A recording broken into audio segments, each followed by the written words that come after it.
And what I'm about to show you now is literally going to be one of the most powerful concepts you're ever going to learn. Who experiences stress here? Who's ever done anything stupid under the influence of stress? So let's look at stress. When you experience stress, your body releases a number of hormones, and one of them is cortisol.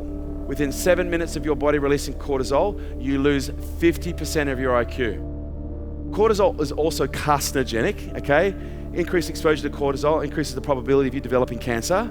Okay, it destroys your hormone profile, destroys estrogen, destroys testosterone. Symptoms of that in men and women is weight gain. Okay, it destroys the biological balance in your gut, and the list goes on. It's bad news.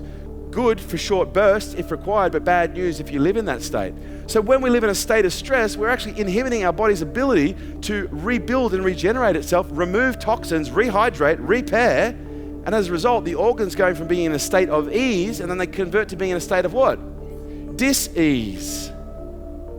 That's why stress is the number one killer on the planet. Responsible for, they now say, 80% of most diseases are caused as a result of stress. So when it comes to conditioning ourselves to stress, what do you think is step one? In order to condition yourself, you have to expose yourself to whatever you're trying to condition yourself to. It's called exposure therapy. Well, that sounds nuts. It's not nuts. It's by design. You don't not have stress by avoiding it. In most cases, by avoiding stress, you produce more of it.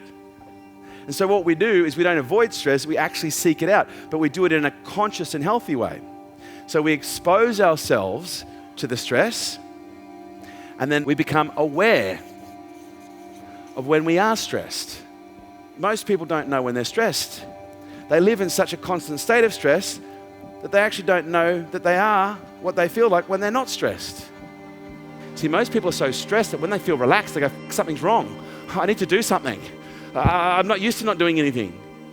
And do you know why people do that? Because cortisol is just as addictive as a drug. It's addictive. Stress is addictive.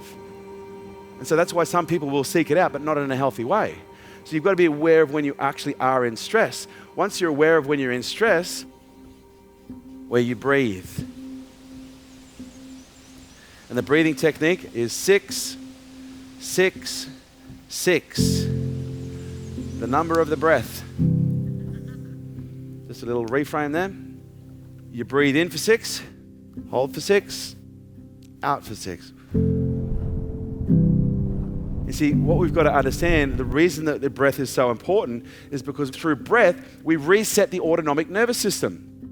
Not only does breath have the ability to reset the autonomic nervous system, it also has the ability to raise our immune response.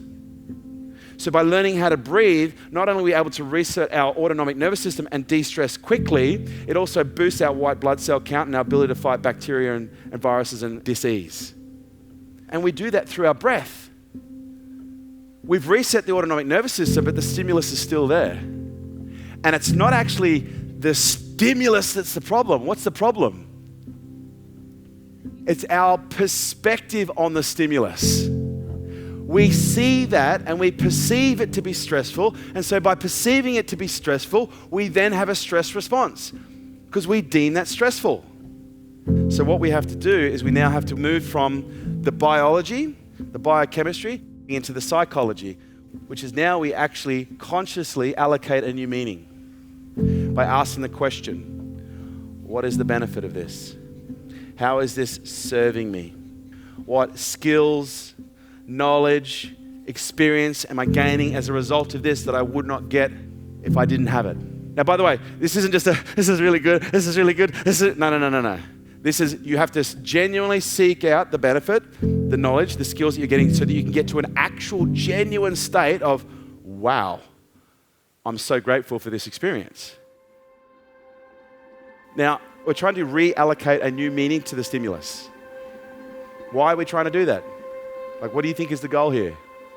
The goal is actually to put your psychology into a state of gratitude. Now, let me tell you why. Based on the biological profile of someone who's in a state of gratitude, is they have elevated levels of DHEA.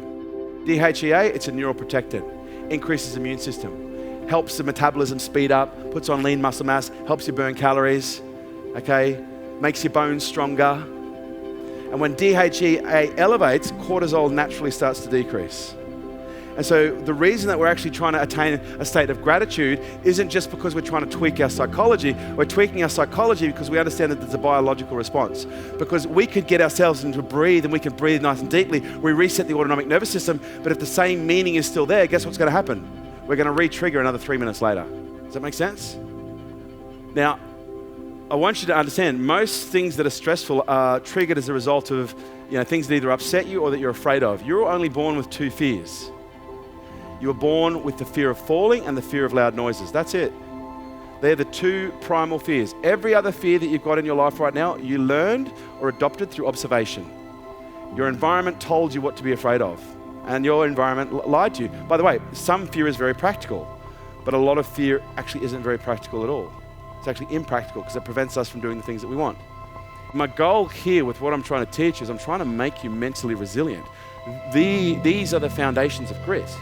Because I want you to understand, as your business grows, as your life evolves and develops, your life isn't going to get easier. It actually gets a lot harder. It gets a lot more complicated. Okay, you get a lot more problems. And most people go, but don't I get less problems the more successful I become? No, you just get bigger ones. Bigger problems. Trust me, when you start running $100 million, $500 million, billion-dollar companies, these dudes have hectic lives. But they have, over a period of time, they've conditioned themselves to a point where they're almost unflappable in most situations. Does this make sense?